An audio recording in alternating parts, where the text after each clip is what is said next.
Ivan Ertagul. Good day! This is Indigenous Voices. Hey partner, let's start this day with happiness, blooming, and absolutely thankful to the Lord that the life that He gave it to us.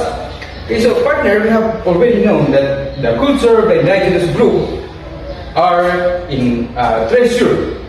Also in the Philippines, must be trove of history and also the storytelling, and also it is full of wisdom. So join us as we explore the traditions, customs, and the way of life, and the challenges they face in the modern society. This is Indigenous Voices. So today we're going to have a very special episode where we're going to have a special guest and to talk about the things that there is in Maguindanao. So are you excited, Vlad? Absolutely yes, partner. Napaghintay natin. Huwag na tayo magpapatumbik-tumbik pa. So welcome our guest in this event. Mr. Mark Steven Siguril, Miss Christine Laluyan, Miss Yvonne Menejeros, and Miss Arabella Naroa. Good day, ma'am, sir.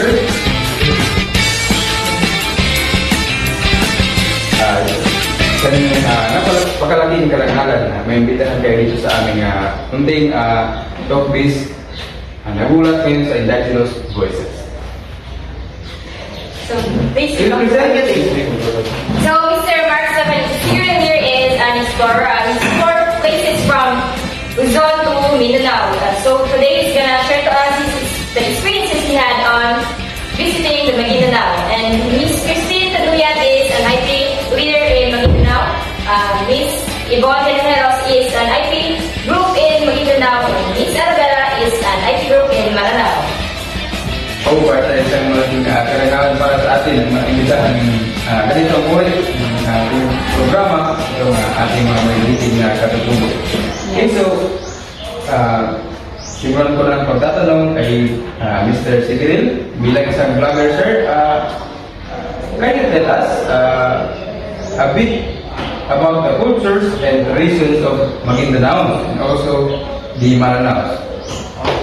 Sir, bago ko sagutin ang iyong katanungan, pwede ba akong bumati muna? Go ahead, Mr. Siguril. Binabati ko pala yung mga kaibigan kong taga Maguindanao, especially yung mga Maguindanao at mga Maranao. May gabi sa inyo dia, may gabi. Ay, may gabi. Okay, so, una sir is sa Maguindanaoan muna tayo. Ang mga Maguindanaoan ay tinatawag natin na people of the floodplain kasi sila ay nakatira sa gilid ng Buhangin Mindanao River. At ang kanilang lingwahe ginagamit ay Austronesian language, na kung saan ang bawat komunidad ng kanilang tribo ay pinamumuno ng isang dato.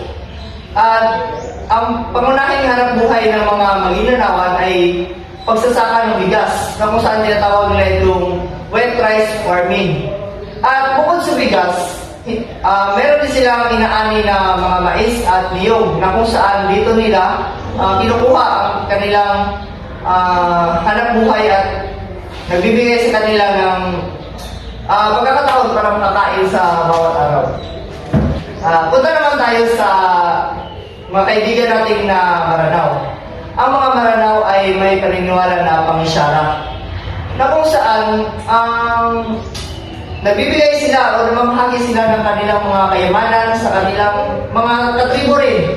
Dahil ayon sa kanilang paniniwala na pag nagbigay sila ng kanilang kayamanan ay mas marami pa o mas doble pa yung mga biyaya na matatanggap nila mula sa kanilang pinaniniwalaan.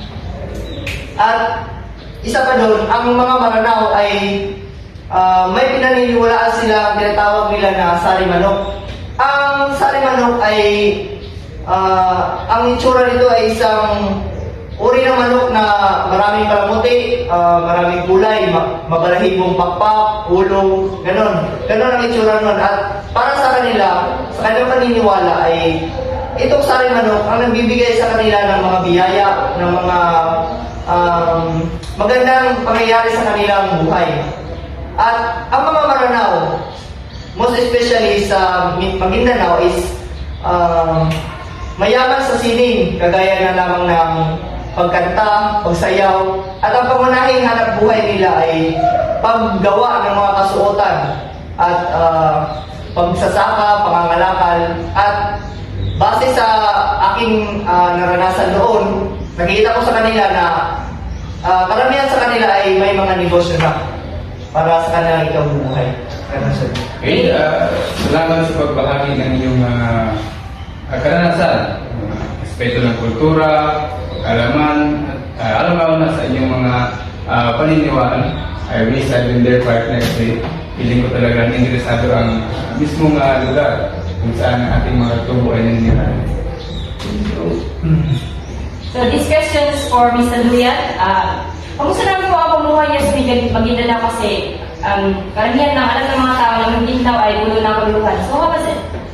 Sa amin sa Maguindanao ay may kasanayan ng kaguluhan at kagipitan. Ngunit hindi naman palaging may gera doon. Ang sitwasyon ay maaaring magbago depende sa mga patakaran ng aming gobyerno at ang ugnayan sa mga lokal na leader at iba pang mga salit sa lugar. Salamat sa pagbahagi ng inyong yung kaugnayan tungkol sa kaguluhan. Hindi talaga iba-ibang perspekto ng tao sa sarili-sarili nating bahay. Okay, so, kumusta naman ang sistema ng edukasyon sa Maguindanao? Ang edukasyon namin sa Maguindanao ay katulad ng iba pang lugar sa Pilipinas. Mayroong mga paaralan mula sa elementarya hanggang kolehiyo na nagbibigay ng edukasyon sa aming komunidad. Subalit may mga hamon naman kaming hinaharap katulad ng pag-access sa edukasyon tulad ng kakulangan sa mga paaralan, mga suliranin sa infrastruktura at lalo-lalo na ang kakulangan sa mga guro. Dahil sa malayo ito, meron lamang kami 5 guro sa kada barangay. At nirereklamo din nila ang pagantala ng kanilang mga sahod. Sana ay natugunan ng gobyerno ang kanyang problema sa Maguindanao. So, may mga healthcare and medical centers ba sa Maguindanao? Sa amin sa Maguindanao ay may mga healthcare facilities, pero nakalayo ito sa lugar namin. Kailangan pa namin magbayad ng malaking halaga para makaabot kami doon. Kaya nung nanganak ako sa bahay na lang, at masarap naman na